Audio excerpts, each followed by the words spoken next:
começar a gravar aqui, se não esqueço. Vamos colocar aqui.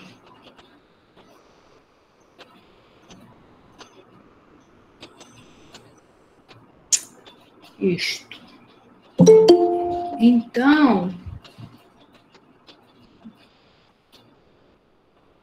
gente, só lembrando, tá? Quando vocês usam o e-mail institucional, eu não preciso permitir a entrada de vocês, né? Porque às vezes eu posso não ver a mensagem, tá bom? Principalmente quando eu estou apresentando tela. Se vocês usarem o e-mail institucional, vocês conseguem entrar sem eu ter que permitir a entrada.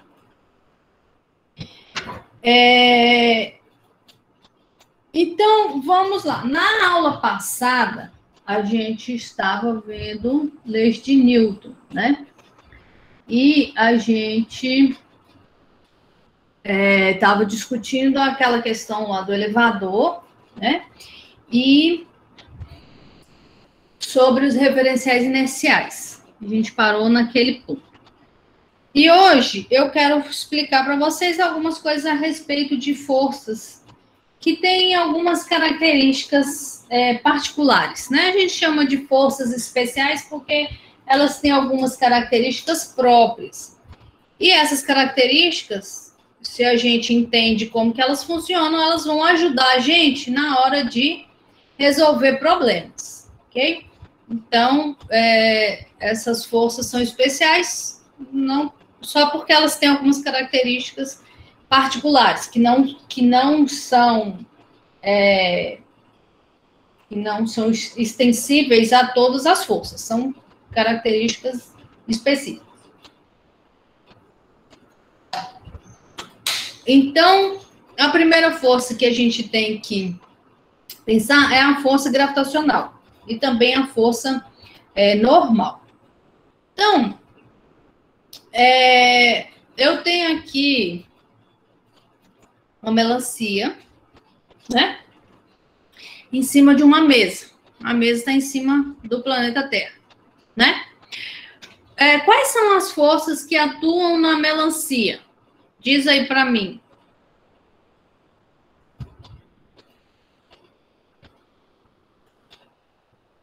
A força gravitacional, a força peso e a normal, professor? A força gravitacional é uma força de atração, né? Que puxa a melancia para baixo, não é isso? E aí, como que surge a força normal? A força normal, ela vai surgir por quê? Porque a melancia está sendo puxada pela Terra aqui para baixo. E quando a melancia está sendo puxada, ela acaba empurrando a mesa. Então, ela faz na mesa uma força de compressão, empurrando a mesa para baixo também. E aí a mesa reage, empurrando a melancia para cima. Essa aqui é a força normal, né? Essa aqui é a força normal. Então, vejam que a força normal e a força gravitacional não são um par ação e reação. Não são um par ação e reação porque atuam no mesmo objeto, estão atuando na melancia. Quem é o par ação e reação? O par ação e reação é a compressão que a melancia fez na mesa e a normal. Esse é um par ação e reação. Ação, a melancia empurrou a mesa. Reação, a mesa empurrou a melancia de volta. Então, esse é o par ação e reação. Mas a terceira lei de Newton nos diz que todas as forças vêm aos pares, ação e reação.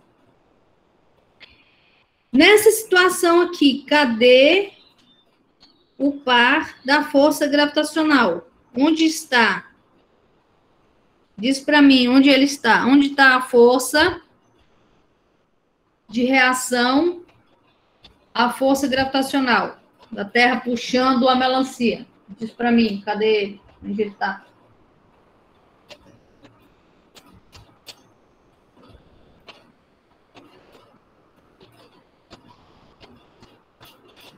Na normal, não, Bárbara. Tá falando aqui no site na normal, só que na normal, ela não é reação da força gravitacional. Ela é reação à compressão que a melancia faz na mesa. Esse aqui é um par ação e reação. Diga, Bárbara. Explica. Pode falar. O que você quer dizer? Eu quero saber quem é a reação da força gravitacional, onde ela está. Essa que é a pergunta. Diz aí para mim.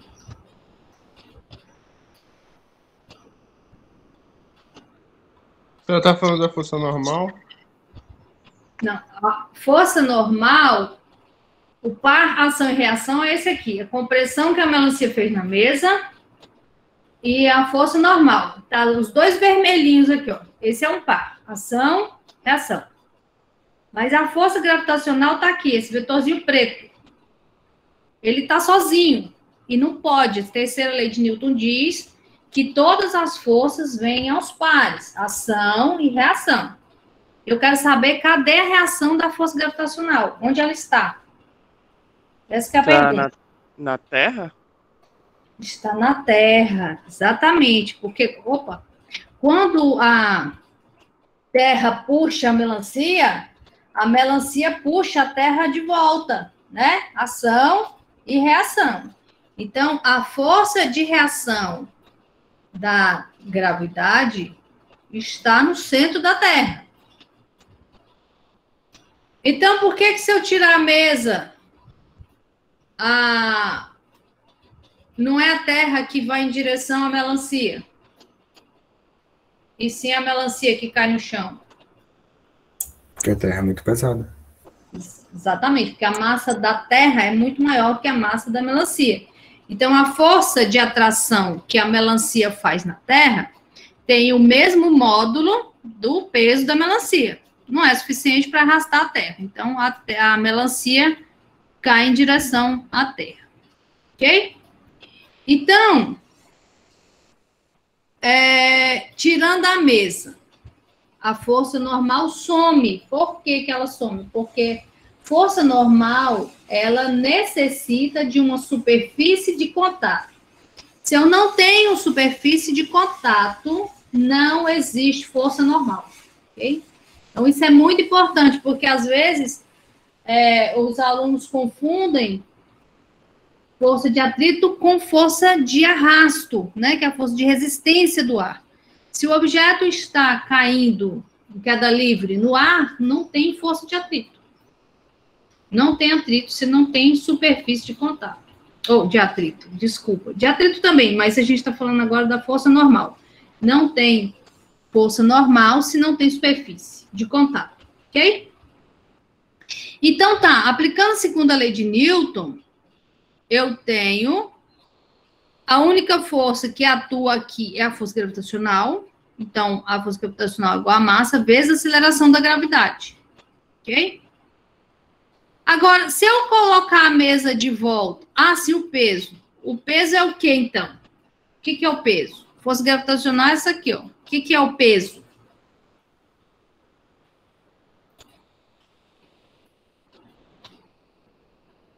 O peso não é a mesma coisa que a força gravitacional. O peso é o módulo da força gravitacional. É isso que normalmente a gente chama de peso, que é uma linguagem mais coloquial, tá? Na linguagem científica, a gente vai chamar de força gravitacional. E a gente também não vai chamar de P, a gente vai chamar de FG. Por quê? Porque mais à frente a gente vai ver momento linear. E a gente vai representar o momento linear através desse P. Então, vai ficar confuso para resolver alguns problemas se a gente estiver usando peso com P e momento linear com P. Então, a gente vai usar sempre FG para representar a força gravitacional. Ok? Então, o peso é o módulo. Ele representa o módulo da força gravitacional. A gente não vai representar ele aqui. Ele é só o módulo. Agora, se eu colocar a mesa de volta, a força gravitacional vai mudar? Sim ou não?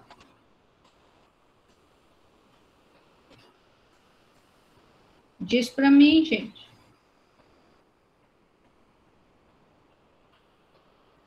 Não, professor. Não vai mudar. Então, prestem muita atenção nisso, que isso é muito importante. A força gravitacional é a única força que eu posso igualar a massa vezes a aceleração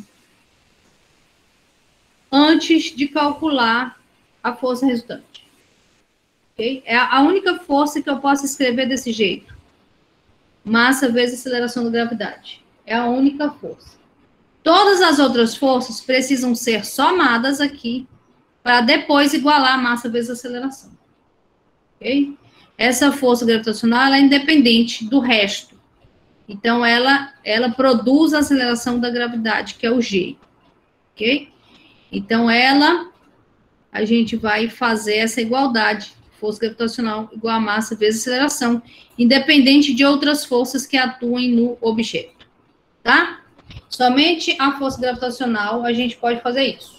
Nenhuma outra pode. Tem que ser a força resultante para igualar a massa vezes a aceleração.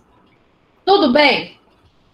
Professora, Diga. então se eu tenho a força peso, a força gravitacional e a normal, eu tenho que primeiro, para calcular, por exemplo, a peso e a normal, eu tenho que primeiro fazer resultante delas para poder aplicar na fórmula, né? Ó, é o seguinte. Primeiro que o peso a gente nem vai falar dele mais, tá? Porque ele é só um módulo e é uma linguagem mais coloquial. A gente vai tentar falar força gravitacional. Quando a gente fala peso, a gente está se referindo ao módulo dessa força, só ao valor, né? A massa vezes a gravidade, o valor. Então, quando eu tenho aqui a força gravitacional e a força normal atuando no objeto, e eu quero saber se ele está se movendo ou não, então eu vou fazer a somatória vetorial entre a normal e a força gravitacional, e aí vou ver se tem aceleração ou não, certo? Só que quando eu substituir lá na equação FG menos normal, no lugar de FG, eu sempre posso colocar massa vezes gravidade, ok? E achar a aceleração, se de fato ele está caindo ou se não está caindo, né? Se tiver em cima da mesa, por exemplo, a melancia está parada, então essa aceleração vai ser zero. Está parada e vai continuar parada. Então, essa aceleração é zero. Se eu tirei a mesa e ela está em queda livre, então eu tenho uma aceleração, ok?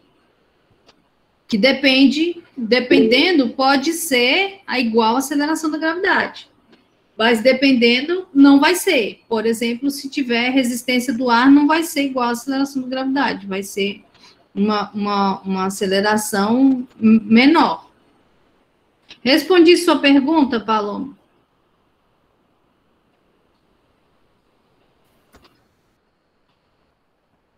Ou tem mais alguma dúvida?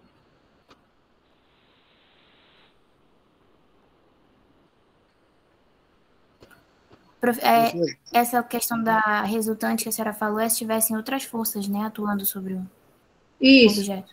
exatamente. Se tiver outras forças, você tem que... Opa, tirei o negócio. Se tiver outras forças, você vai ter que fazer a força resultante. Mas, independente de ter outras forças ou não, a força gravitacional sempre você pode substituir por mg. Só ela que pode fazer isso. Tudo bem, Paloma? Sim, professora, obrigada. Por nada. Luiz.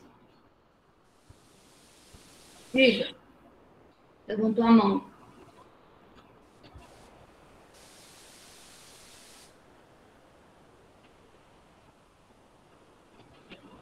Luiz. A gente não está te ouvindo. Agora? Isso, pode falar. Tá. Não, só mais para não ficar, tipo, perdido.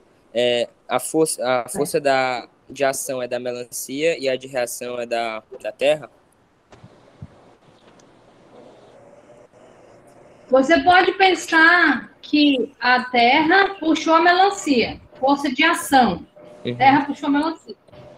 E a força de reação, a melancia puxa a Terra de volta.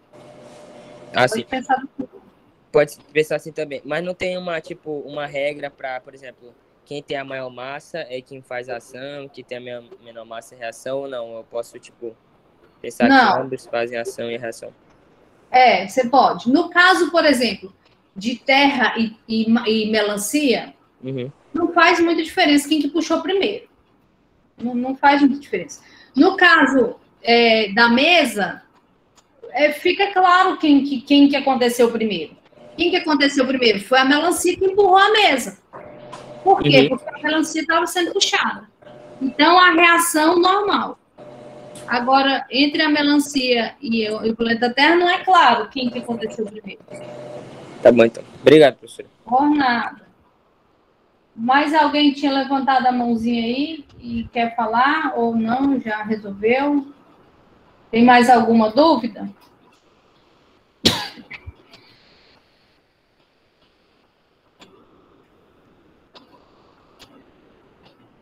Mais alguma dúvida com relação à força normal, à força gravitacional?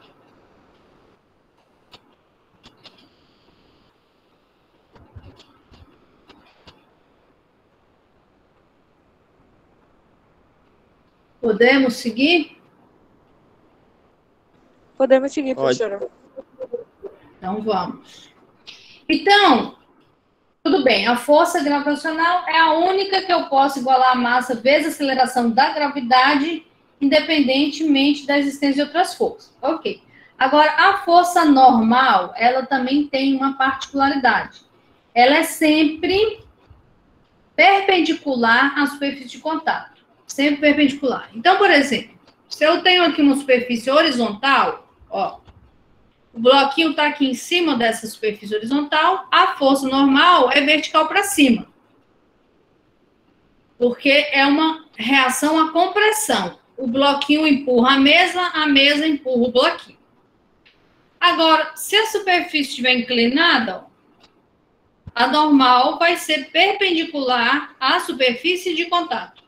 Então, ela vai ter esse ângulo aqui, ó, né? Perpendicular à superfície de contato. Por quê? Porque é só essa parte aqui, ó, que vai contar, que é a parte que está empurrando o bloquinho sobre a superfície. Como é que você faz para resolver esse tipo de problema? Normalmente a gente coloca o eixo X na direção do plano e o eixo Y perpendicular ao plano. Então, a normal vai ter a direção do eixo Y. E o eixo X está aqui na direção em que o bloquinho poderá se mexer, né? Se mover. Seria aqui na direção de X. A força gravitacional é vertical para baixo. Então, ela vai estar aqui, ó, na vertical. Se o eixo X está assim e o eixo Y está assim, então eu tenho duas componentes da força gravitacional, porque ela é vertical para baixo. Vou ter uma componente aqui, na direção de menos X, e vou ter uma componente aqui, ó, na direção de menos Y. É essa componente aqui, ó, da força gravitacional, que empurra o bloquinho contra a superfície. Então, essa força normal não vai ter o mesmo módulo da força gravitacional. Ela vai ter o mesmo módulo só dessa componente que está nessa direção aqui de Y. Ok? Então, a força normal, ela é sempre perpendicular à superfície de contato. Sempre perpendicular à superfície de contato. Eu não posso falar que a força normal é igual ao módulo da força gravitacional. Não é, nem sempre é. Ok? E nessa situação aqui, ó, um bloquinho encostado numa parede, por exemplo, a força gravitacional está aqui, vertical para baixo. Essa força normal não tem nada a ver com a força gravitacional. Ela vai ter uma outra causa, que não tem a ver com a força gravitacional. Tudo bem? Professora, Diga. mas nessa primeira situação ela se anula, né? A força peso com a normal, né? Não, a força peso não. A peso com a normal. A força gravitacional com a normal, né? Se o bloquinho estiver parado, se ele não está se movendo nessa direção vertical aqui, então elas se anulam normal igual ao peso, igual à força gravitacional.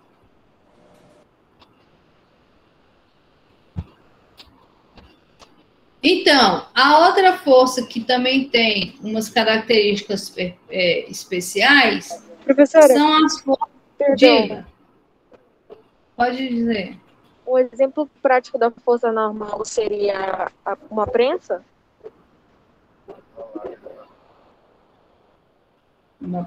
Qualquer coisa. Você está sentada na sua cadeira assistindo essa aula. Você está empurrando a cadeira para baixo. E a sua cadeira está te empurrando para cima. Tudo que está em contato. O seu computador está em cima da mesa, ele está empurrando a mesa para baixo e a mesa está empurrando ele para cima. Tudo que envolve contato entre duas superfícies. Tem força normal. Respondi sua pergunta, Bárbara? Respondeu sim, professora. Obrigada. Por nada. Então, a força de tração, ela é transmitida através de cordas. Então, como que funciona? A gente vai considerar que as cordas não deformam. São cordas que não são elásticas. Por quê? Porque se elas se deformam, então o módulo da força não é transmitido integralmente. Ou seja, se eu puxei aqui com 5 newtons, vai chegar aqui 5 newtons também se a corda não foi deformada. Então, a gente vai pensar sempre nessa situação. A corda não estica. Então, eu puxei 5 newtons, chega lá 5 newtons. Né? E essa transmissão da força, ela é feita de acordo com a posição da corda. Né? Então, se eu pendurei aqui o bloquinho no teto, a direção da tensão é vertical para cima aqui, porque o bloquinho puxa a corda para baixo, puxa o teto para baixo, o teto puxa a corda para cima e a corda puxa o bloquinho para cima, né? Então, tem vários pares de ação e reação aqui, envolvendo a tensão da corda.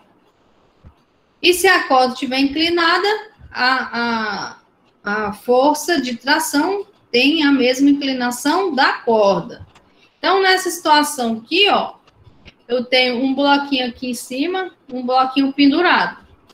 E aí eu tenho uma corda aqui ligando os dois. O que acontece na situação? Nessa situação, o bloquinho B está sujeito à força da gravidade que puxa ele para baixo.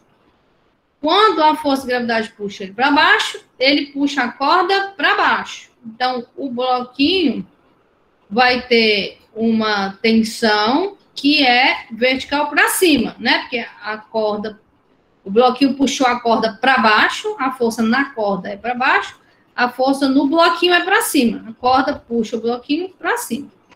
E essa tensão vai ser transmitida ao longo dessa corda, mas vai chegar aqui horizontal para direita, né? Então, a corda vai puxar o bloquinho A para a direita, horizontalmente para a direita. Então, tem que tomar cuidado com a direção da corda. A tensão, a força de tração ou tensão na corda, ela é transmitida de acordo com a direção da corda.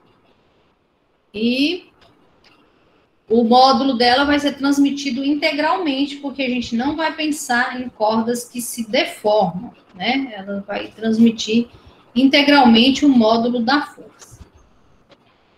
Tudo bem? Dúvidas aqui?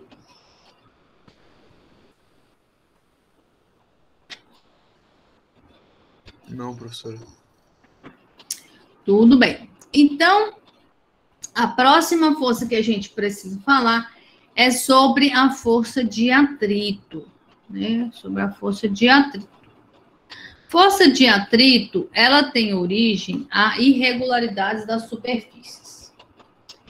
Todas as superfícies que você pensar, todas elas, mesmo que seja um vidro bem polido, uma superfície bem lisinha, Mesmo assim, ela possui irregularidades. Essas irregularidades, elas acabam que se encaixam umas nas outras, né? Então, quando você tem contato entre duas superfícies, essas irregularidades se encaixam. Além disso, nas extremidades dessas irregularidades, tem moléculas mais expostas. E essas moléculas, elas vão interagir com a molécula da outra superfície. Vão fazer interações intermoleculares. E essas interações intermoleculares também vão contribuir para a força de atrito. O que é a força de atrito? A força de atrito aparece quando eu empurro aqui o bloquinho, né? Eu tenho um bloquinho aqui parado em relação a essa superfície azul. Força peso puxa ele para baixo, força normal puxa ele para cima. Se eu não tenho movimento na direção de Y, força normal é igual a força peso e ele está parado na direção de Y.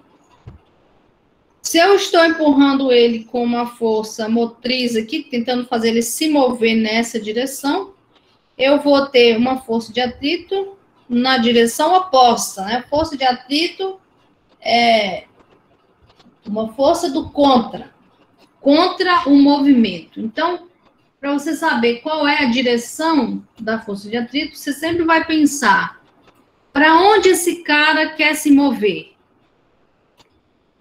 Esse cara quer se mover para lá, ó, porque eu estou empurrando ele para lá. Então, eu tenho uma força de atrito no sentido contrário.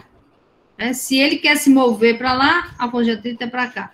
Então, a força de atrito é sempre contrária à tendência de movimento. Né? Porque, nesse caso aqui, ele está parado. Ele não vai se mover explicitamente. Mas a tendência é ele se mover para lá, porque eu estou empurrando para lá. Então, a força de atrito é para cá, na intenção de não deixar que esse movimento aconteça. Né? Então, a força de atrito vai depender do quanto que essas irregularidades estão encaixadas, estão ligadas. E acontece que esse encaixe depende da força normal. Você vai escrever a força de atrito estático como sendo um coeficiente de atrito, que esse coeficiente depende da superfície em si, tipo se é vidro ou borracha, se é pneu e asfalto, se é, enfim, metal e madeira, vai depender da natureza das superfícies que estão em contato. E, normalmente, esse cara aqui, ele é dado no problema, ou então é para você achar ele, né? É um número adimensional, porque do lado de cá eu tenho força que é Newton, do lado de cá eu tenho força que é Newton, esse cara não tem unidade, porque eu tenho que ter a mesma unidade dos dois lados da equação. Então, esse cara é uma grandeza adimensional. E, além disso, ele é um valor, um número entre 0 e 1, né? É um número entre 0 e 1. Então, por que a força de atrito depende da normal? Se a normal é perpendicular à força de atrito. A força de atrito, ela é sempre na direção da superfície. Ela sempre tem a direção da superfície. E a força normal sempre tem a direção perpendicular à superfície. Por que a força de atrito depende da força normal? Diz aí para mim.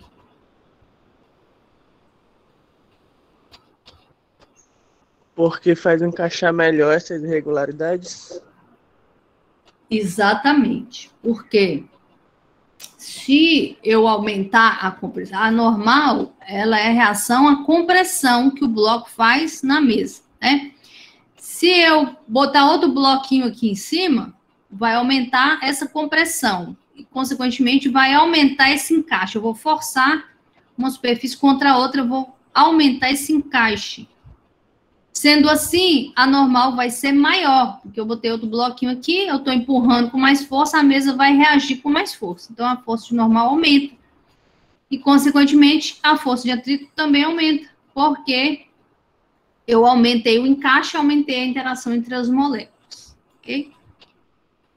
Agora, vamos supor que eu calculei aqui, ó, calculei o coeficiente de atrito, calculei a normal e achei essa força de atrito estática, né, o valor máximo dela, né, igual a 5 newtons, né? Então, eu calculei aqui, o estático vezes o normal deu 5 newtons. Aí eu vou empurrar aqui, ó, com essa força motriz, eu vou empurrar com 2 newtons. O que acontece com esse bloco? Diz para mim.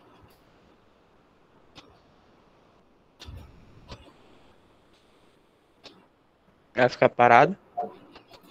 Vai ficar parado.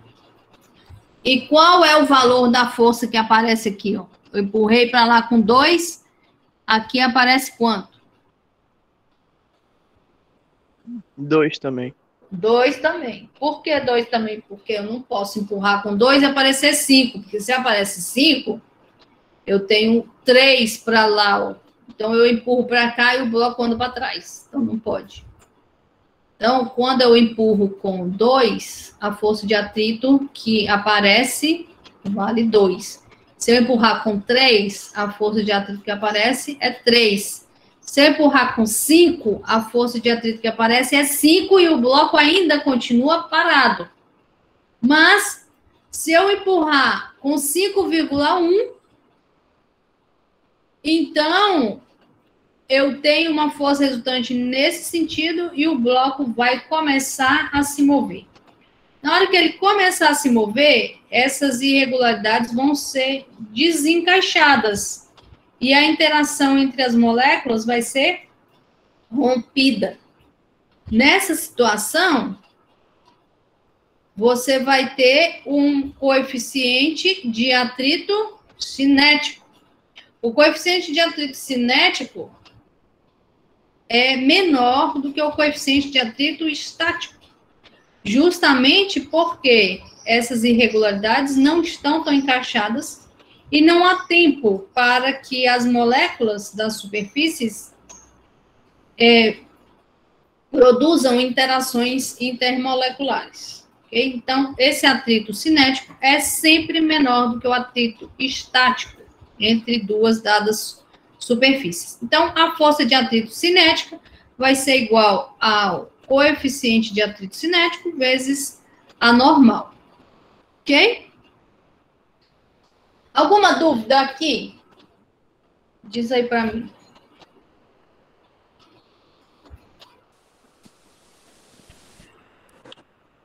Essa força aí de 5 newton, seria de que essa força?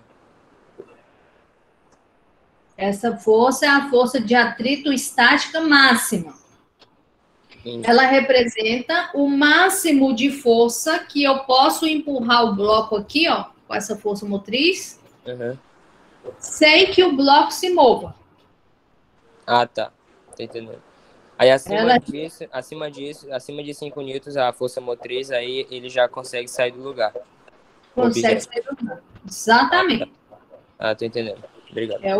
É o valor máximo. Se eu empurro com 2, a resposta aqui é 2. Empurro com 3, a resposta é 3. Mas se eu empurro com 5, a resposta ainda é 5. Se eu empurro com 5,1, aí ele se move, porque o máximo da força de atrito é 5. Não aumenta mais que isso.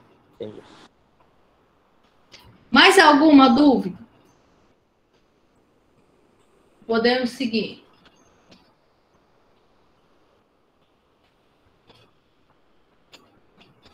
Podemos seguir, professor. Então, vamos. Qual é o tipo de atrito nessa situação? Você está caminhando. Dá uns passinhos aí na sua casa. Qual é o tipo de atrito entre o seu pé e o chão?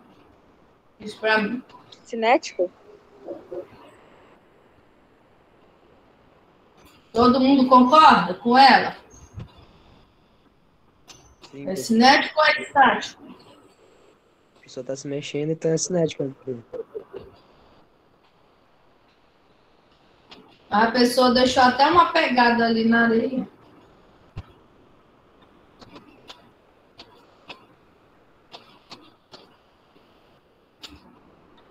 É cinético ou é estático? Entre o pé e o chão.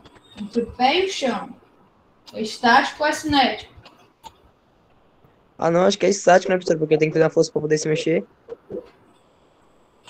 É estático porque não há movimento relativo entre o pé e o chão. A pessoa não está deslizando. É diferente, por exemplo, se a pessoa estivesse andando de patins, né? Se ela estivesse deslizando. Aí o atrito é cinético. Mas se você reparar bem, levanta aí da tua cadeira e dá uns passinhos aí, o seu pé encosta no chão e fica parado, enquanto seu corpo se move para frente.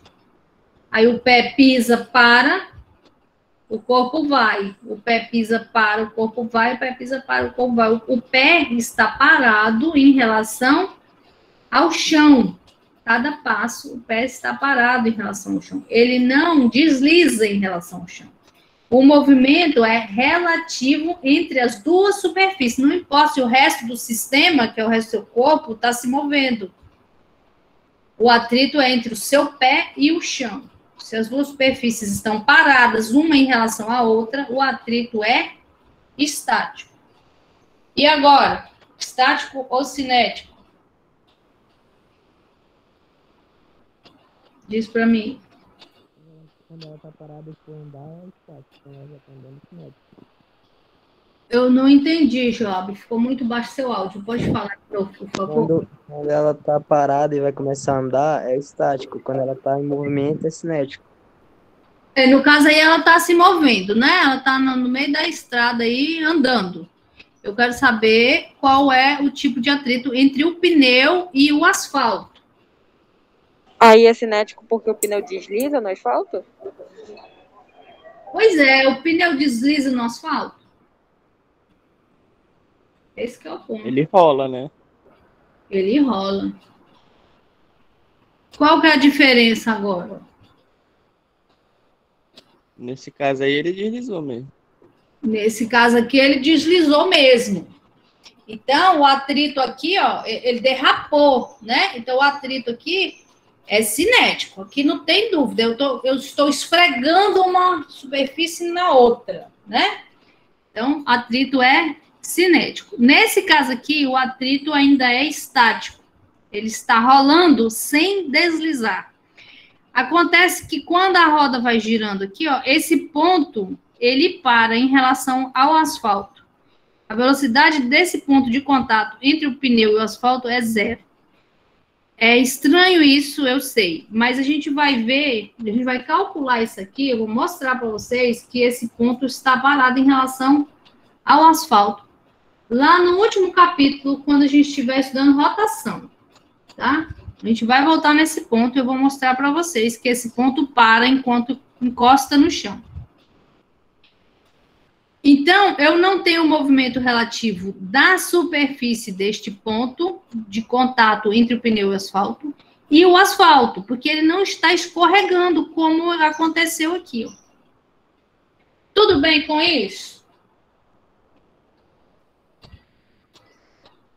Sim, professor. Sim? Então, qual que é a implicação prática na tua vida? O que isso tem a ver com a minha vida, professor? Professor, então o pneu cantando é estático, ou cinético. O pneu, eu não entendi, Bárbara. Pergunte de novo, por favor. Então o pneu cantando é cinético? Isso, pneu cantando é cinético. Pneu cantando é cinético. Pneu cantando é cinético. Porque o pneu canta quando você derrapa. Se você derrapa, você está escorregando o pneu em relação ao asfalto. Né? Pneu cantando é cinético. Então, o que isso tem a ver com a minha vida? Isso tem a ver com a sua vida, que é o motivo pelo qual você nunca pode deixar a roda do teu carro travar quando você está dirigindo. Por quê? Porque o atrito cinético, ele é menor do que o atrito estático. E sendo assim, você vai percorrer uma distância maior se a roda do teu carro travar quando você freia, do que quando a roda não trava. Então, é muito importante que não travar a roda, né? Não fazer isso aqui, ó, né? Porque você vai gastar uma distância maior para você conseguir parar o carro. Porque se você for freando o máximo possível sem que a roda trave, né? Por isso que existem esses sistemas anti-travamento das rodas, né? Justamente para evitar ou minimizar esse tipo de situação. Porque, como o atrito cinético é sempre menor, eu vou percorrer uma distância maior se a roda do meu carro travar. Tudo bem? Alguma dúvida? Professora, então, no caso do patins também, ele não é estático, né? Porque ele também tá rodando, não tá deslizando. Sim, no caso do patins também é diário, que o exemplo foi péssimo, né, Joab? Você tem razão. No caso do patins, também é estático. A rodinha está rolando em relação ao chão, né?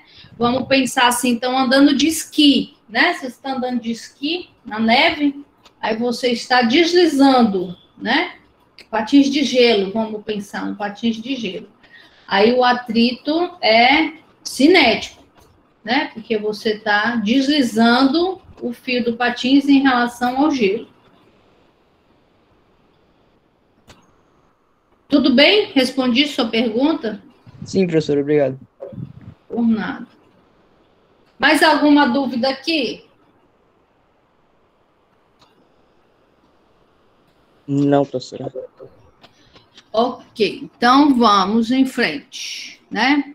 Sim, vamos pensar aqui. Eu gosto de fazer isso na sala. Que horas são, hein? 10 horas. A sala acaba às 10h50, né? Então tá bom, dá tempo. Eu gosto de fazer isso na sala, mostrando para vocês o apagador. Mas na falta de apagador, bora fazer um desenho mesmo.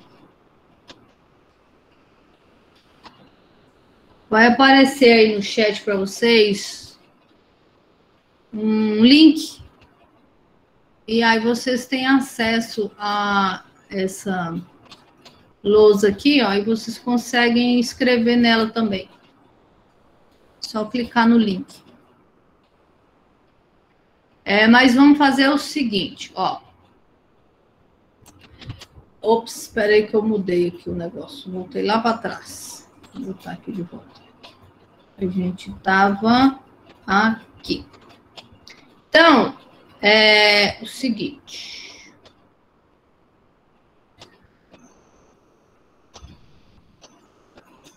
O apagador... Eu tenho um apagador e esse apagador tem uma massa de 50 gramas. Eu quero saber qual é o módulo, a direção e o sentido da força gravitacional. Calcula aí para mim, módulo, direção e sentido da força gravitacional. Eu vou desenhar aqui como que está esse apagador.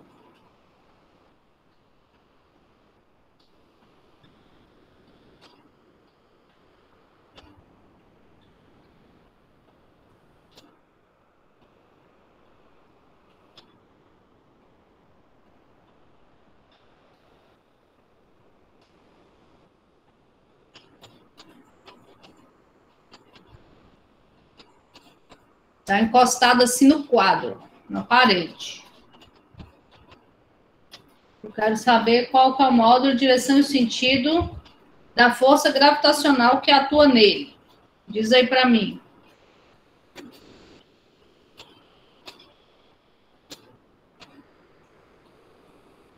Professora, só para lembrar que Newton é em quilograma. Exatamente. A massa tá aqui, ó, 50 gramas, né?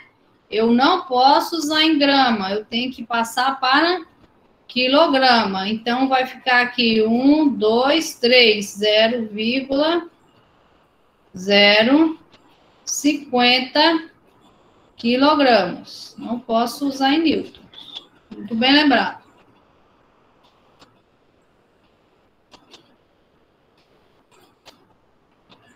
A força gravitacional, a gente viu que, independente da existência de outras forças ou não, é sempre a massa vezes a aceleração da gravidade, né? Vou botar um G aqui. Então, a força FG igual a massa 0,050 vezes a aceleração da gravidade vale quanto? 9,8, não é 10, tá? 10 é só no ensino médio.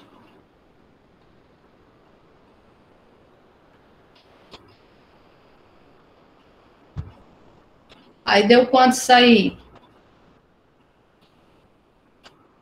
0,49.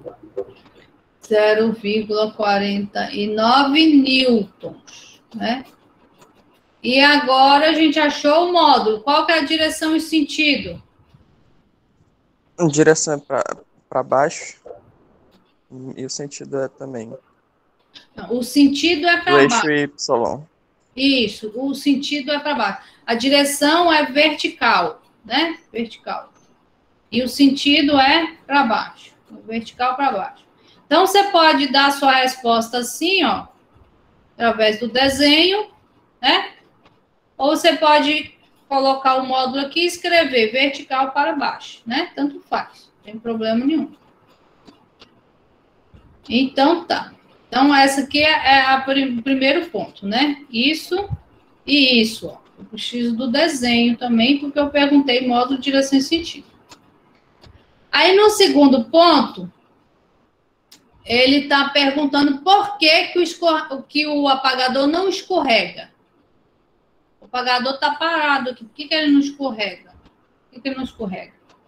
Bom, primeiro, para ele ficar aqui, eu tenho que empurrar ele aqui, ó, com o meu dedo, né? Fazendo uma força aqui nele, né? Eu empurro ele contra o quadro com uma força F. E a pergunta é, por que ele não escorrega?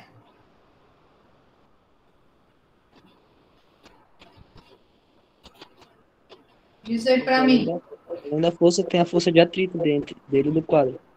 Ah, porque tem necessariamente que existir uma força de atrito entre ele e o quadro, porque se não existir essa força de atrito, ele realmente escorrega, porque eu tenho uma força puxando para baixo, se não tiver uma força compensando para cima, ele vai escorregar, né? Então, eu tenho aqui uma força de atrito para compensar essa força gravitacional e a resultante de força na direção de Y é zero.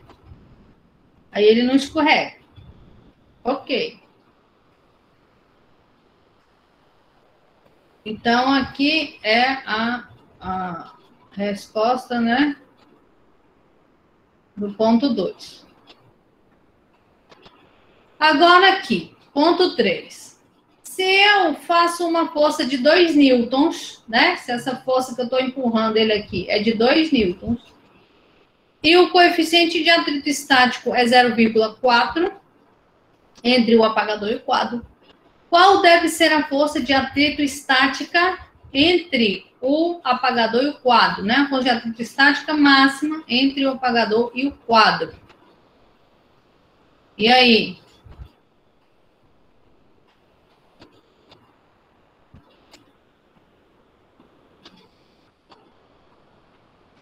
É 0,8, professor? Só multiplicar normal pelo 0,4? Isso, a força de atrito estática máxima é igual ao coeficiente de atrito estático vezes a força normal, né? Coeficiente de atrito estático, 0,4. E a normal é quem? Cadê a normal? Vou botar isso aqui em cima.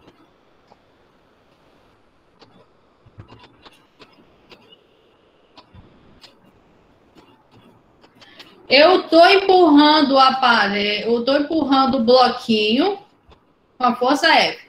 O bloquinho comprime a parede com uma força N' com esse mesmo módulo de F. E, consequentemente, o quadro empurra o bloquinho, né, com uma força no sentido contrário, com o mesmo módulo, com o mesmo módulo de F, né? Então, a força normal vai ser a reação desse empurrão aqui que o bloquinho faz contra a parede empurra ele de volta no sentido contrário. Então, essa é a normal. O módulo da normal vai ser igual ao módulo da força F. E ele diz ali, ó, que a força F, deixa eu botar aqui, ó, a força F é igual a 2 newtons. E a força normal vai ser igual à força F se eu não tenho um movimento aqui na direção de X, né? Se está parado, eu tenho uma força para lá, uma força para cá, o módulo delas tem que ser igual. Então, aqui vai ser 0,4 vezes 2 newtons, que deu quanto aí?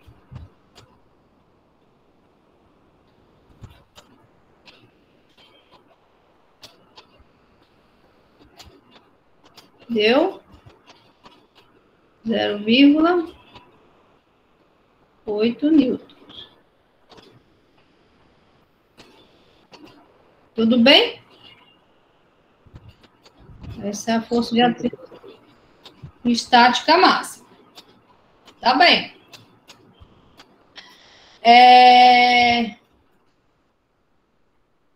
Agora ele quer saber qual é a menor força necessária que eu preciso fazer para que o apagador não escorregue. Qual é a menor força que eu preciso fazer para que o apagador não escorregue?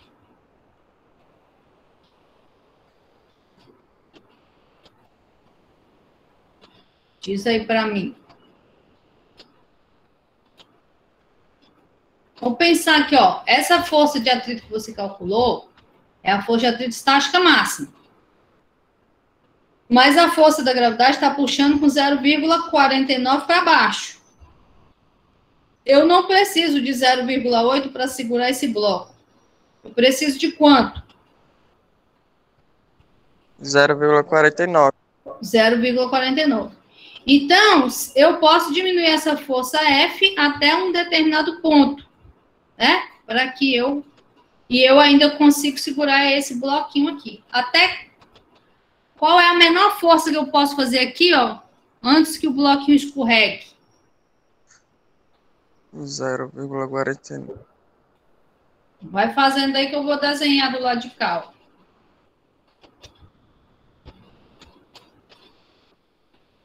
Vai calculando aí.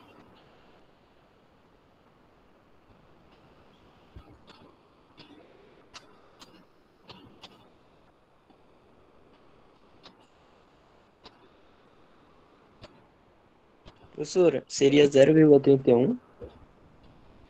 Como é que você fez? Eu só subtraí o 0,8 menos 0,49. Hã? Subtrair a força que ele estava aplicando lá, 0,8 menos 0,49, força da gravidade. Subtraiu isso disso? Professora, no caso, tá pedindo a força normal, né? A menor força normal que pode se fazer. Tá pedindo qual a menor força F. Ah, então o meu deu 1,225. Como é que você fez? Você pode contar pra gente? Ops. Eu só igualei o 0,49, que é o mínimo, com o coeficiente estático e a força, e aí passei o coeficiente dividindo, e aí deu 1,225. Ok. Isso aí. Não, aqui não é a força F, aqui é a força normal, né? Que a parede está empurrando o bloco, e aqui eu tenho a força F, que eu estou empurrando, que agora não vai ser mais 2 newton, eu vou empurrar com uma força menor, né? Então, como que eu vou fazer isso aqui? Começo lá pela segunda lei de Newton, somatório das forças é igual a massa vezes aceleração. Essa equação é uma equação vetorial. O meu sistema está em equilíbrio, está parado e vai continuar parado. Então, eu tenho que essa aceleração aqui é 0. Então, a somatória das forças em todas as direções tem que dar 0. Isso significa que eu tenho que fazer somatória das forças na direção de x igual a 0. Somatória das forças na direção de y igual a 0. E se eu tivesse alguma força na direção de z, eu ia ter que colocar também somatória das forças em z igual a 0. Como eu não tenho forças na direção de z, então x e y basta, nosso sistema está no plano. Ok? Então, em y, para eu avaliar em y, eu tenho que definir como que varia o meu y. E eu vou definir aqui, ó, o meu y, meu eixo y, sendo positivo para cima, negativo para baixo. Sendo ele positivo para cima, então eu tenho a força de atrito positiva e a força gravitacional negativa. Então, o somatório das forças em y é igual à força de atrito estática menos a força gravitacional. E isso tem que ser igual a 0. Então, eu sei que a força de atrito estática tem que ser igual à força gravitacional. Tá bom. A força de atrito estática máxima é o coeficiente de atrito estático vezes a normal. E a força gravitacional é a massa vezes a aceleração da gravidade. E aqui eu paro, porque eu não sei quem é a normal. O mg eu já sei, né? Isso aqui dá 0,49, a gente já calculou. O coeficiente de atrito continua sendo 0,4, não vai mudar porque eu não mudei o sistema, mas eu não sei quem é a normal. Então, eu vou lá na direção de x. Em x, o que eu tenho em x? Eu vou definir o meu x como sendo positivo para cá e negativo para lá. Então, eu vou ter aqui, ó, quem é positivo é a minha força F, né? Fazer aqui somatório das forças em x igual a minha força F, que é positiva, menos a força normal, que está no sentido contrário de x. E isso tudo tem que ser igual a 0, porque o meu sistema está em equilíbrio. Então, por causa disso, eu sei que a minha força normal, que eu estou querendo achar, é igual à minha força F. Né? É igual à força F. Então, eu posso substituir isso aqui. E aí, eu vou encontrar, né? Substituindo isso lá, eu vou encontrar aqui o coeficiente de atrito estático vezes a força F é igual a massa vezes a aceleração da gravidade. Portanto, a força F vai ser igual a massa, a aceleração da gravidade, dividido pelo coeficiente de atrito estático. Massa é 0,05, gravidade é 9,8 e o coeficiente de atrito 0,4. Então, essa força deu quanto? 1,225. 1,220. Ai, tá muito apertado. Espera aí. Deixa eu botar embaixo.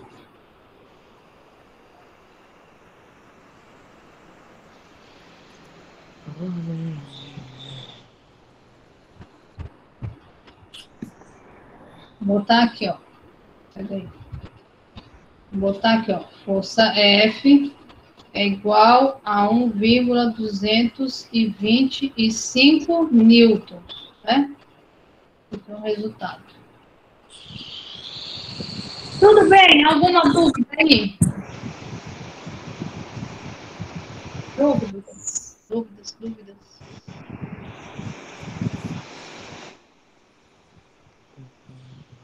Esse é o procedimento para você resolver problemas envolvendo as leis de Newton, certo? Quer falar alguma coisa, Luiz? Pode falar.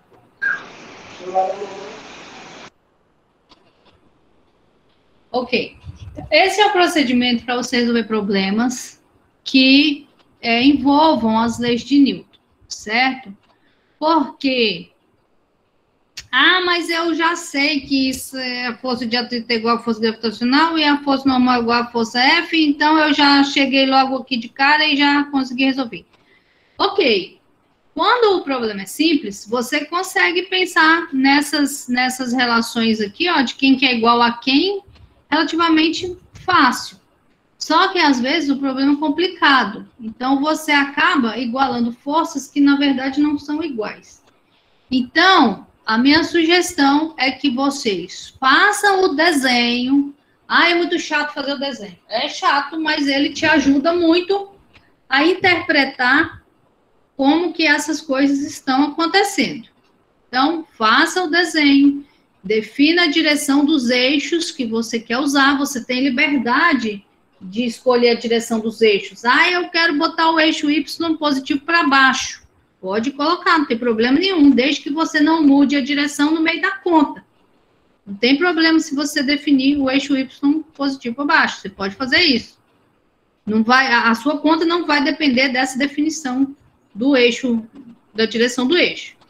Aí define, aí vê direitinho os sinais das forças em relação à sua definição de positivo e negativo para o eixo X, para o eixo Y, para o eixo Z, se existir, e aplica a lei de Newton para cada uma dessas componentes, né? Aplica direitinho para você ver realmente quem que é igual a quem, se é igual, se tem aceleração, se não tem, se está se movendo.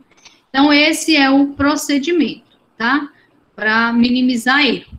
Passa o passo a passo para não errar, né? Eu sempre acho melhor o passo a passo, porque às vezes o aluno coloca uma igualdade lá. Isso é igual àquilo, mas eu nem sei de onde que saiu. Aí eu não entendo o que você fez, né? Se fizer o passo a passo, a chance de você errar é muito pequena, né? Tem jeito de errar. E eu vou entender o que você fez. Tudo bem? Alguma dúvida aqui?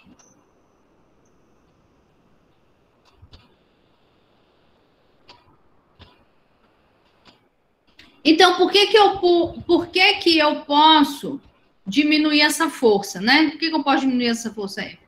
Porque quando eu fiz 2 newtons, eu tinha o máximo de 0,8, né? Eu só precisava de 4,9. Então, eu posso diminuir isso aqui, ó, até a força de atrito estática máxima se igualar a 0,49, que foi o que a gente fez aqui. Então, a força que eu preciso, a força mínima que eu preciso para segurar o apagador lá é de 1,225. Tudo bem?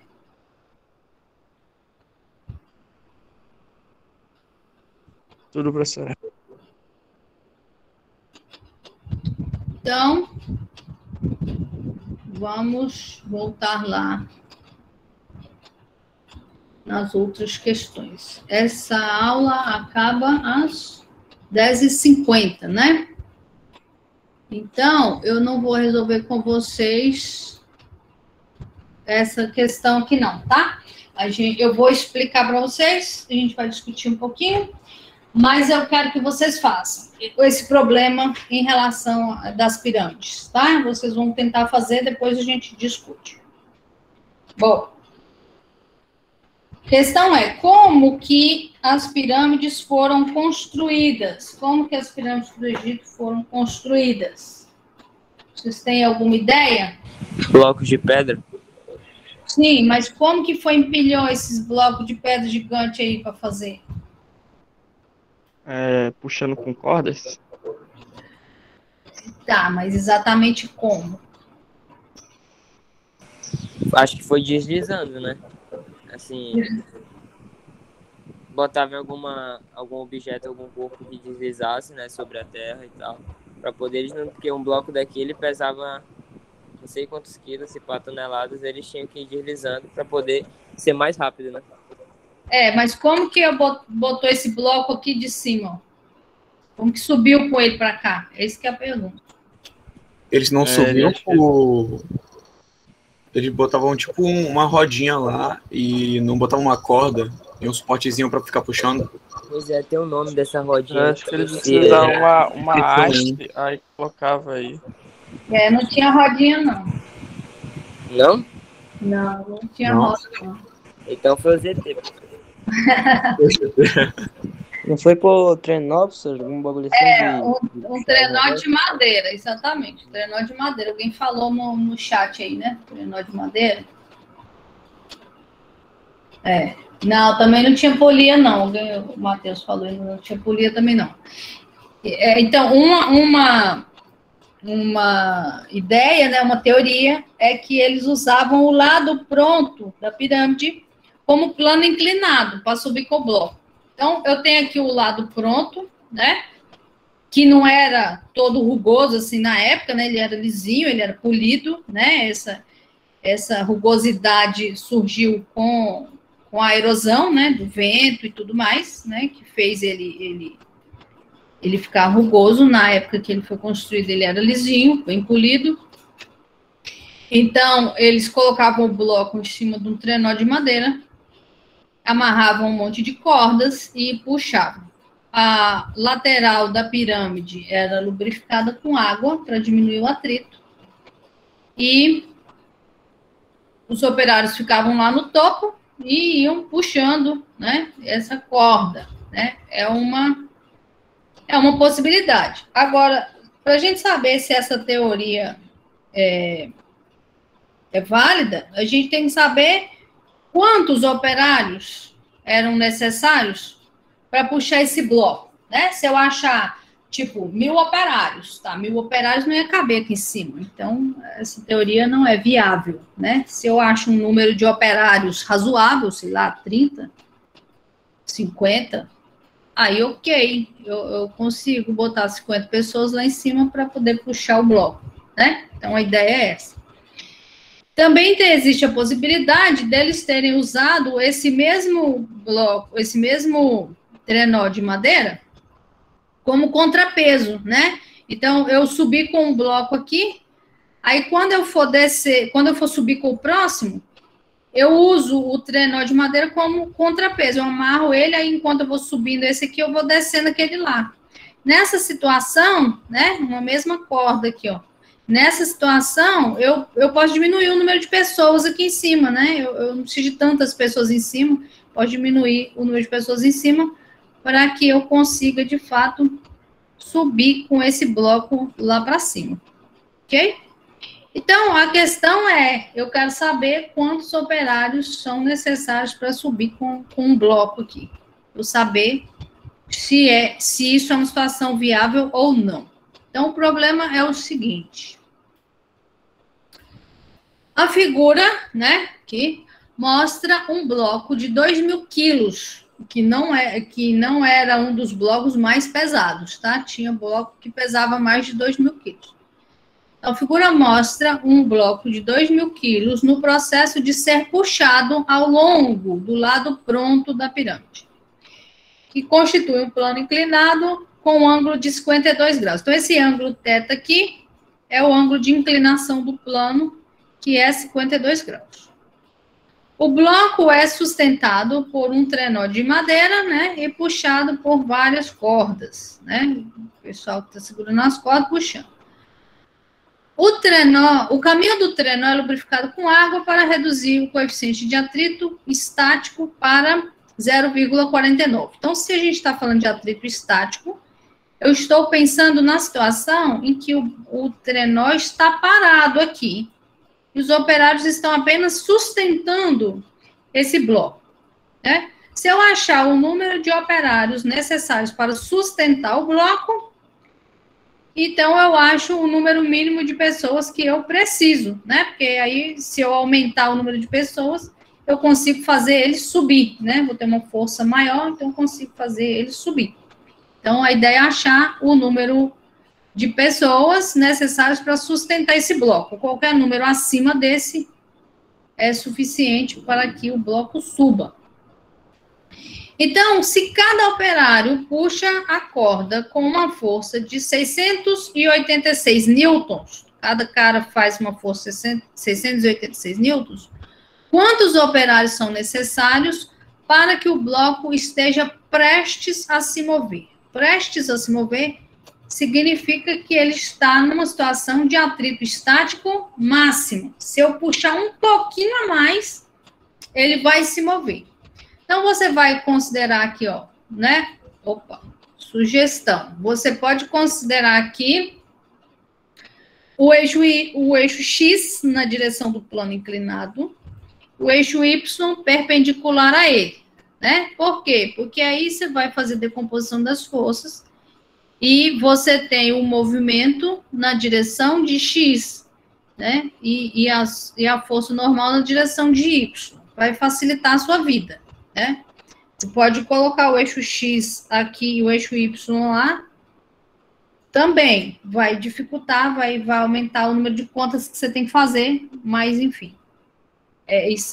A direção dos eixos, né? O sistema de coordenadas que você utiliza para resolver não pode interferir no seu resultado. Então, tem que achar o mesmo resultado. Só que, dependendo do sistema de coordenadas que você usa, sua conta pode ficar mais fácil ou mais difícil, né? Essa que é a ideia. Então, usar o X aqui e o Y perpendicular facilita a sua vida. Então, o que você vai fazer? Vai escolher o sistema de coordenada, vai desenhar as forças que atuam no bloco, vai fazer a decomposição das forças e aplicar a lei de Newton, na direção de X, na direção de Y. E aqui é uma situação de equilíbrio, ele está prestes a se mover, mas não se moveu ainda. Então, o somatório das forças é igual a zero.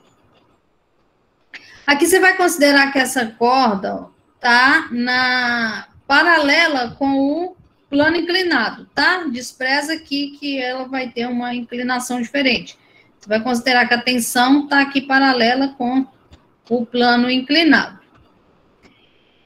Fazendo a segunda lei de Newton x e y, você vai achar a tensão na corda, né?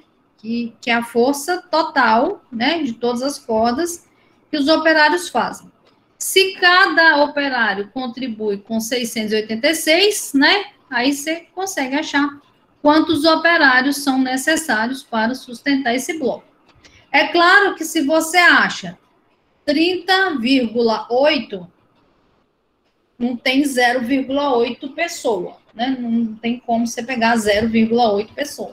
Então, sua resposta tem que ser 31 pessoas, não pode ser 30, né?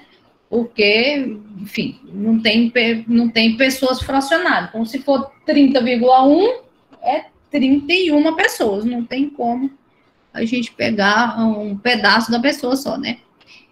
Tudo bem? Alguma dúvida? Professora, vê se meu raciocínio tá bom assim. A normal seria perpendicular, ou seja, tipo, nessa direção. Seria perpendicular à pirâmide. A superfície da pirâmide. Isso. Aí a peso seria, tipo, na diagonal para baixo. Vertical para baixo. É vertical assim. Vertical mesmo para baixo, né? Isso, vertical para baixo. Peso é sempre vertical para baixo. Então, a força que seria, tipo, diagonal da superfície para baixo era a força de atrito, né? Força de atrito é paralela à superfície. Aí você vai pensar aqui. Paralela à superfície, isso na diagonal é isso.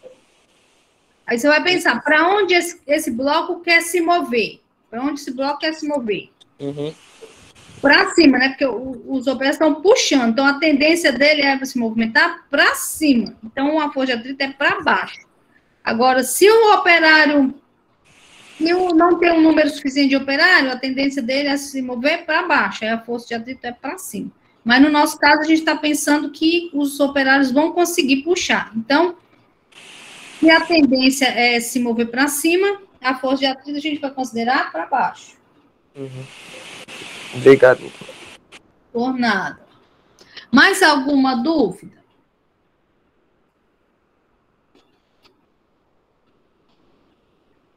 Mais alguma dúvida ou podemos seguir? Podemos seguir, professor. Então, vamos. A última força que eu quero falar para vocês, para a gente finalizar essa parte do assunto, é a força de arrasto ou força de resistência do ar, né? Do ar, não, dos fluidos, né? Porque a força de arrasto, ou força de resistência, também acontece em líquidos, né? Em água, em óleo, você também tem essa força de resistência, né? Que é a força de arrasto. Por que não é atrito? Porque o atrito, ele não depende da velocidade. E a força de arrasto, ela depende. Então, se eu tenho velocidades baixas, eu tenho que a força de arrasto, que a gente vai chamar de R, é igual a uma constante B vezes a velocidade. Ela é proporcional, né, linear com a velocidade. Agora, se eu tenho velocidades altas, então essa força de arrasto ela é proporcional ao quadrado dessa velocidade. Então, é D, constante D vezes a velocidade ao quadrado. Ah, mas quando que eu tenho velocidade alta, quando eu tenho velocidade baixa? Depende do seu problema. Ah, eu tenho um carro aqui, ó, ele está se movendo a 30 km por hora. Tudo bem, a gente pode imaginar que seja uma velocidade baixa e usar que a força de arrasto vai ser proporcional à velocidade. Ah, mas o carro está se movendo com 200 km por hora. Tá, a gente pode pensar que essa velocidade seja alta e usar a força de arrasto como sendo proporcional à velocidade ao quadrado. E se ele estivesse movendo a 80 km por hora? Eu não sei. Depende do seu carro, depende do seu problema, depende de um monte de outros fatores, depende da aerodinâmica do carro. Então, o problema tem que te especificar se a velocidade é alta ou se a velocidade é baixa, para você saber qual das duas situações que você vai considerar, ok? Normalmente já vem especificado no problema, ou então é uma situação assim bem óbvia, né? Tipo velocidades extremas. Aí você vai saber se a velocidade é alta ou se a velocidade é baixa, tá?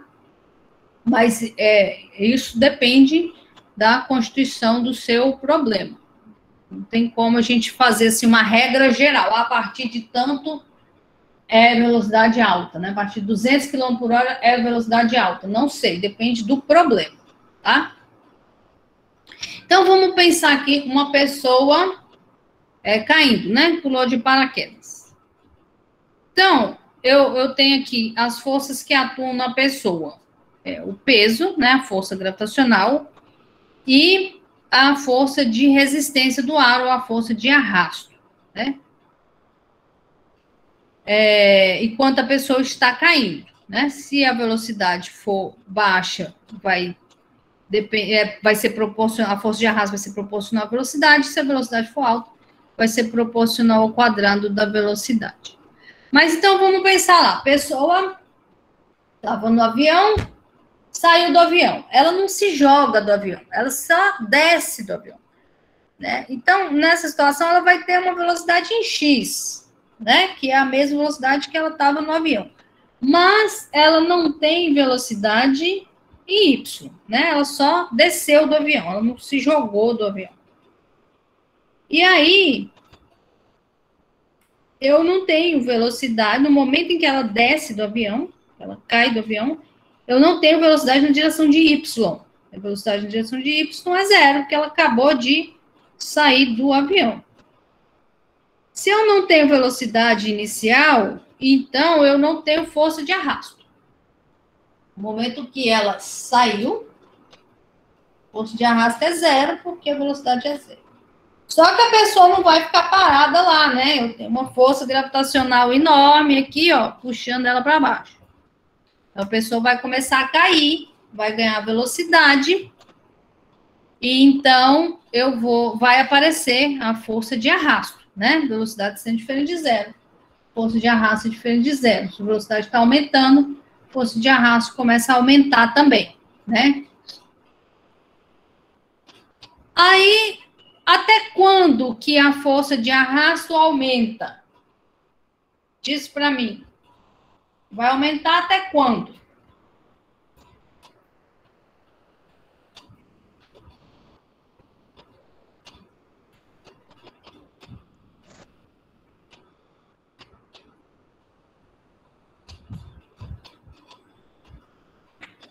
Até quando que essa força de arrasto pode aumentar? Acho que não tem um limite, no caso. Não tem um limite? Bom, a força gravitacional puxa, velocidade aumenta, força de arrasto aumenta. Força gravitacional puxa, velocidade aumenta, força de arrasto aumenta. E quando a força de arrasto ficar igual à força gravitacional, o que que acontece?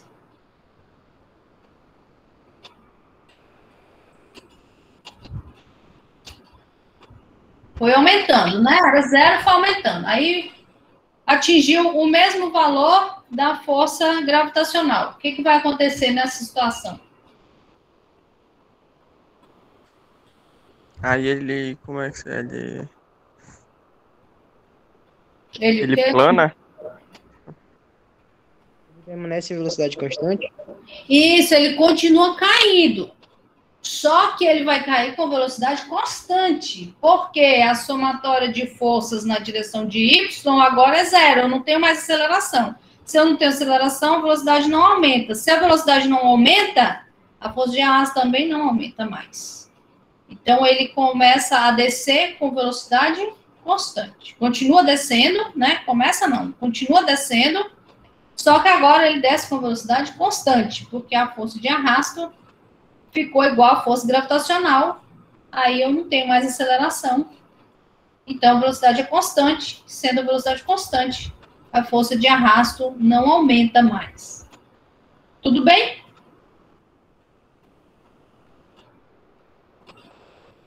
Sim, professor. Tudo bem. Então, vamos pensar aqui, ó. Eu quero calcular a força, não, quero calcular a velocidade terminal, velocidade máxima que a pessoa pode atingir caindo, né, pulando de paraquedas. Então, vou usar a segunda lei de Newton, força resultante igual a massa vezes aceleração. E aí eu vou colocar aqui, ó, não desenhei não, mas aqui eu considerei o eixo Y positivo para baixo, ó.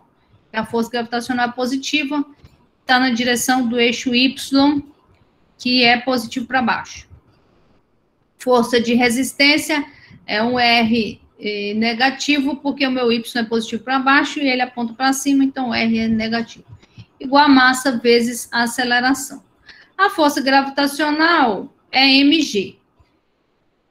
Se a velocidade da pessoa que está caindo é baixa, então eu vou considerar o R como sendo a constante B vezes a velocidade, né? Proporcional à velocidade.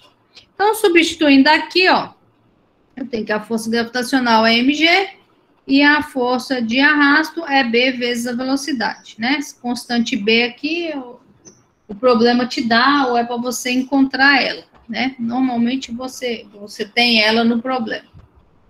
Então, tudo bem. Aí, isso aqui é o jeito que você vai ter para poder estudar a situação.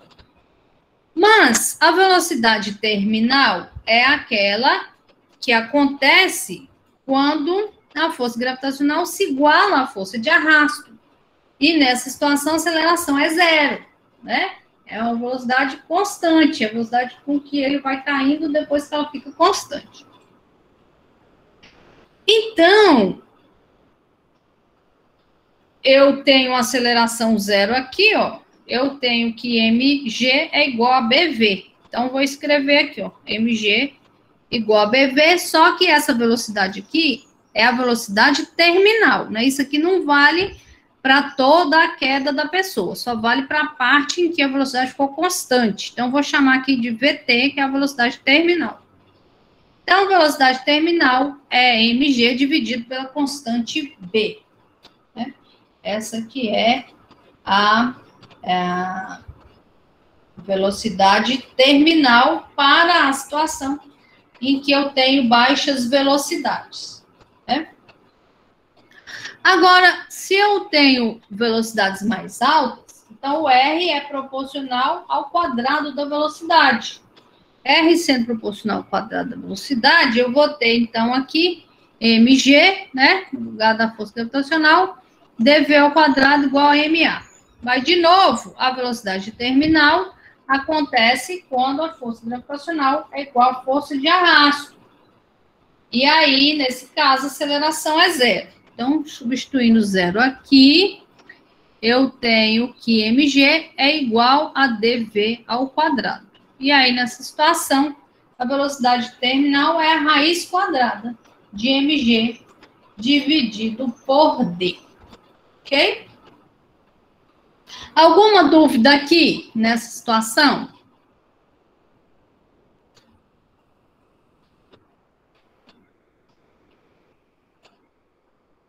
Alguma dúvida? Diz aí para mim.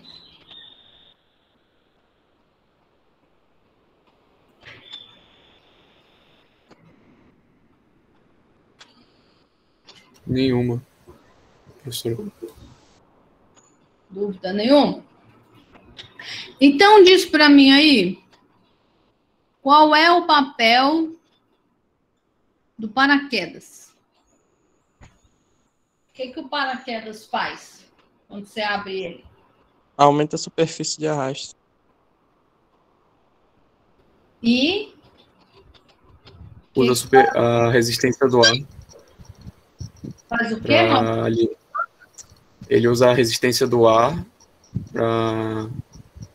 Como é que eu posso falar? Para diminuir a velocidade da queda. Ele usa a resistência do ar para diminuir a velocidade da queda. Para diminuir a velocidade terminal dele, né? No caso, quando você abriu o paraquedas, você aumentou a superfície de contato, né? Da pessoa com o ar, né? Antes era só isso aqui, ó. Veja que você não está mudando a massa, né? Do sistema. Aqui era a pessoa e paraquedas na mochila, né? Depois você só abriu o paraquedas. Qual foi a mudança no sistema? A mudança no sistema foi que aumentou a área de contato entre o ar e a pessoa, né? Aumentou a área do paraquedas aberto.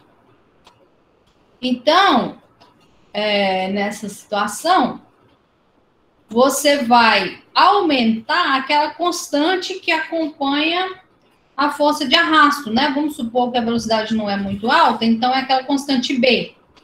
Então, aquela constante B vai aumentar no momento em que você abriu o paraquedas. Não sei se vocês já viram a pessoa pulando de paraquedas, mas ela desce, né, do avião, aí ela começa a cair. No momento que ela abre o paraquedas, ela é puxada assim para cima. E a velocidade dela é freada, ela diminui assim de uma vez. Diminui, chega até a subir assim um pouco e depois ela continua caindo e agora ela cai com uma velocidade menor. Então, o que ele fez? Ele diminuiu a velocidade terminal da pessoa, possibilitando que a pessoa chegue ao chão em segurança, né? Então, ele aumenta a superfície de contato, aumenta aquela constante B, né, no caso, ou a D, se for uma velocidade alta, mas aqui a gente pode considerar que a velocidade é baixa, né, porque a pessoa começou o movimento com velocidade inicial zero, então a gente pode imaginar que seja velocidades baixas, né, ele não vai atingir a velocidade terminal com uma velocidade muito grande. E aí, aumentou a superfície de contato, aumentou a constante, aumentou a força de resistência e, portanto, diminui o módulo, né? Diminui o valor da velocidade terminal, né? Alguma dúvida? E, professora, uma dúvida sobre paraquedas. Tem alguma coisa a ver, tipo, se falar algum problema sobre paraquedas, alguma coisa a ver que a gente também pode direcionar, tipo, diminuir a área de contato com o ar, porque ele direciona a pessoa para algum lugar, né?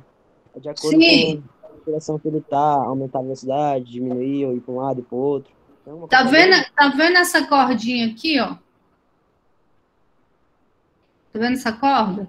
Que tá presa aqui na beiradinha dele, ó. Sim, professor. Tá na mão do cara, ó. Tá vendo? Então, o cara controla o paraquedas com essa ponta aqui. Se ele puxar uma ponta mais do que a outra, aí o paraquedas vai virar. Se ele puxar... Essa aqui, ó, tá puxada mais. Tá vendo que essa aqui tá maior do que essa? Sim, professor. Então, aí ele tá virando assim, né? Então, você consegue controlar dessa forma. Você vai diminuir aqui, ó. Vai diminuir aqui as forças, e aí a força aqui é maior, então ele vira. Você vai controlando dessa forma, puxando essas beiradinhas dele. Respondi sua pergunta? Sim, professor, obrigado. Por nada. Mais alguma dúvida?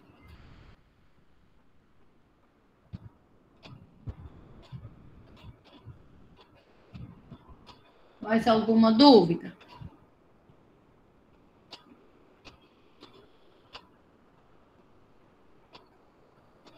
Por Não, enquanto, senhora, não. professora. Tá bem. Olha só, tem um problema aqui, ó. Mas vocês já viram função exponencial? Em cálculo? Não, né? Professora, na faculdade não, só no ensino médio. Só no ensino médio? Você viu o exponencial no ensino médio? Sim. Legal, mas acho que não é todo mundo que já viu, né? Vocês já viram? Função exponencial?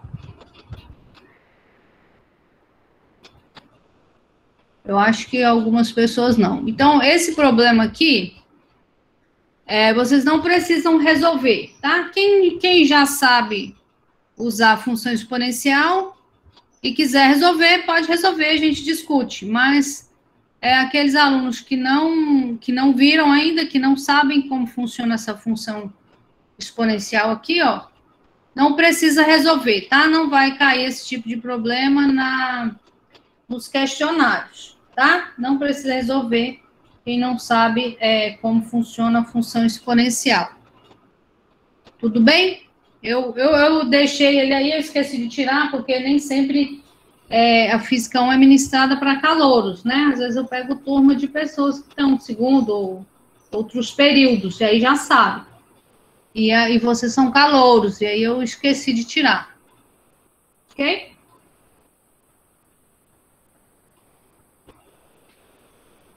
Alguma dúvida? Professora, a senhora sabe a resposta daquela dos operários? Porque eu achei uma resposta que eu queria ver se é essa mesmo. Ou não, deixa para a próxima aula. Eu não me lembro exatamente, não, mas quanto que você achou? No meu deu 9. 9? Não, 9. eu acho que é mais. É mais? É mais. Tá bom, então eu vou Se tentar não me refazer. engano, é por volta de 30. Ai! 30 Eu tô muito pessoas. longe. Beleza, então. Tá? Sim, é vaga lembrança, tá? Não sei exatamente o valor, não me lembro, mas é mais do que 9, com certeza é mais de 9. Mais alguma dúvida?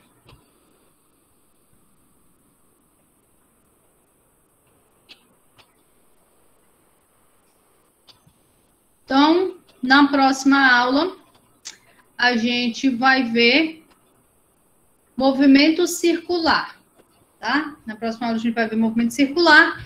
E na próxima semana, né? Movimento circular. Na outra semana, semana de tirar dúvidas e discutir as coisas. Então, e a gente vai ter um questionário geral com todo o assunto dessas 3 primeiras semanas. Ok? Então, Ok, professora. Então, até terça.